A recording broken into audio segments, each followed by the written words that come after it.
Dewa Perang Ares menatap wajah tersenyum Qin Yichen yang familiar, dan tidak sabar untuk mengulurkan tangan dan menekan kepalanya ke tanah. Anda, menunjuk Qin Yichen dengan marah. Dewa Perang Ares marah dan tidak berdaya.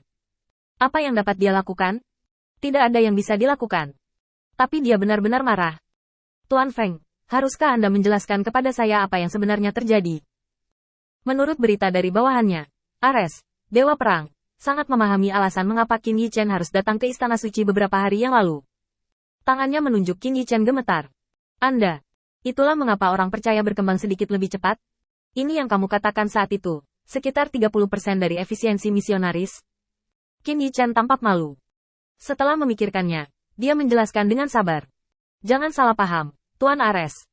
Pada awalnya, kamu mengatakan bahwa 30% dari orang-orang itu adalah kamu. Apa yang saya katakan lebih dari 20%? Dewa Perang Ares tiba-tiba melambaikan tangannya dan mengangkatnya tinggi-tinggi, seolah melampiaskan amarahnya pada Qin Yichen. Tapi tangan ini, bagaimana tidak turun? Qin Yichen pura-pura sedih. Tuan Ares, jangan memfitnah saya. 80%, atau lebih dari 20%, kan? Aku tidak menipumu. Kamu tidak mau mendengarkan penjelasanku saat itu. Ares, Dewa Perang, merasa marah di dalam hatinya. Dia meletakkan tangannya tiba-tiba, hampir menggertakkan giginya. Bagus. Aku tidak peduli tentang ini denganmu hari ini.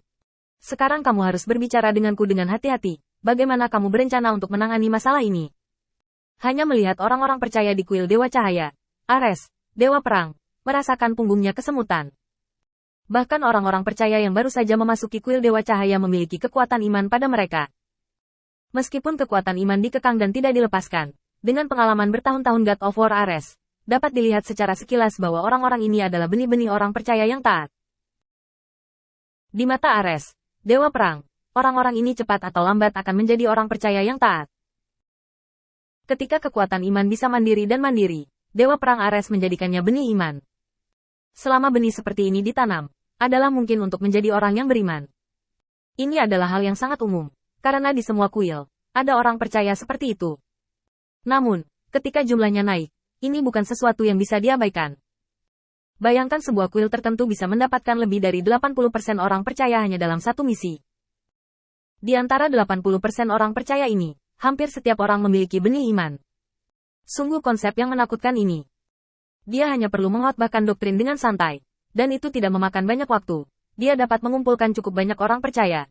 Adapun kekuatan iman, bahkan jika kualitas saat ini tidak cukup, dia masih dapat mengandalkan kuantitas untuk menebusnya. Ketika ada semakin banyak orang percaya yang saleh di masa depan, kekuatan imannya hanya akan menjadi lebih menakutkan. Ares, Dewa Perang, mau tidak mau memikirkan tentang yang telah diperoleh ketuhanan Qin Yichen adalah dewa utama yang dicari Zeus. Kamu, katakan sendiri, bagaimana menghadapi masalah ini? Qin Yichen melihatnya dengan samar, tanpa berpikir. Dia juga tidak menyebutkan bahwa Dewa Perang Ares sedang berusaha menemukan jalan. Dia menundukkan kepalanya dan tampak tak berdaya. Atau, Lord Ares, Dewa Perang, mengambil kuil ini. Qin Yichen berkata begitu dengan sengaja. Sekarang kuil Dewa Cahaya telah menjadi seperti ini, dan doktrin Dewa Cahaya telah menyebar. Bahkan jika kuil Dewa Cahaya dihancurkan, tidak mungkin untuk melenyapkan semua orang percaya ini. Karena ini adalah kuil penguasa cahaya, dengan efisiensi penyebaran yang begitu menakutkan, itu berarti bahwa mereka tidak memerlukan keberadaan penguasa cahaya untuk menyebarkan doktrin. Pada saat itu, selama angin tidak mati, ambisi mereka tidak akan berakhir. Dan bagaimana dia bisa menjadi pembunuh melawan angin? Sekarang pertempuran begitu cemas. Jika dia adalah pembunuh melawan angin, Tuhan tahu apa yang akan terjadi di masa depan. Gilgamesh belum mati, dan kekhawatiran naga hitam belum hilang.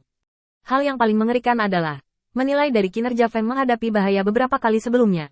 Sama sulitnya untuk naik ke langit untuk menghancurkannya terlebih dahulu. Sekarang masalahnya bisa sangat serius. Kuil Dewa Cahaya ini ingin dimusnahkan sepenuhnya. Itu agak sulit. Tetapi jika tidak sepenuhnya dimusnahkan, mempertahankannya juga merupakan kutukan. Ares, Dewa Perang, sangat marah. Tetapi ketika dia melihat tindakan Qin Yichen, dia tidak bermaksud apa-apa. Dewa Perang Ares sangat marah, dan meraih jubah Qin Yichen dan menangkapnya di depannya. Kemarahan di matanya menghilang setelah melihat senyum Qin Yichen. Lepaskan, dan secara pribadi atur jubah Tao yang berantakan untuk Qin Yichen. Ini salah paham. Qin Yichen mengeluarkan batuk lembut, dan berpura-pura tidak bersalah seperti sebelumnya. Tuan Ares, bukankah kamu sudah mengatakan ini? Dengan mengatakan itu, Qin Yichen mengambil batu untuk mengambil foto dari tangannya dan diam-diam menyerahkannya kepada Ares, Dewa Perang. Ares, Dewa Perang, melihat retorikanya di batu untuk mengambil foto, dan wajahnya tiba-tiba memerah. Pegang bahu Qin Yichen dengan kuat. Tuan Feng, kamu kejam kali ini. Qin Yichen tersenyum. Tuan Ares, jangan salah paham, aku tidak punya niat jahat, kok. Mendengus. Dewa Perang Ares mendengus dingin, hanya berpikir untuk pergi. Tetapi memikirkan sesuatu, dia berbalik dan kembali ke Qin Yichen. Kenapa? Kamu sudah memiliki kuil, tidakkah kamu mengajakku mengunjunginya? Qin Yichen melambaikan tangannya dengan cepat, tetapi sebelum dia bisa menyelesaikan gerakannya, Ares, Dewa Perang, meraih pergelangan tangannya. Hei, Tuan Feng, jangan menolak. Sebenarnya, aku harus masuk dan melihat untuk memenuhi aturan kuil suci Zan untuk menerima kuil-kuil ini. Meskipun Tuan Feng memiliki banyak kebaikan kepada saya, tetapi ini adalah aturannya. Saya benar-benar tidak berbicara, jadi saya hanya masuk dan melihat-lihat, dan saya tidak akan pernah mengatakan apa-apa. Sudut mulut Qin Yichen berkedut keras. Kapan artinya bekerja sama dengan kuil lain? Bukankah ini omong kosong? Tidak buruk untuk dimusnahkan, tetapi masih berpikir untuk menutupnya. Tuan Ares, jangan berbohong padaku.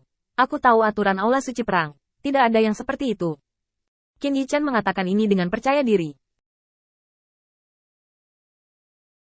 Karena terakhir kali, untuk menyelidiki masalah ketuhanan, dia membaca semua buku di kuil suci sekali.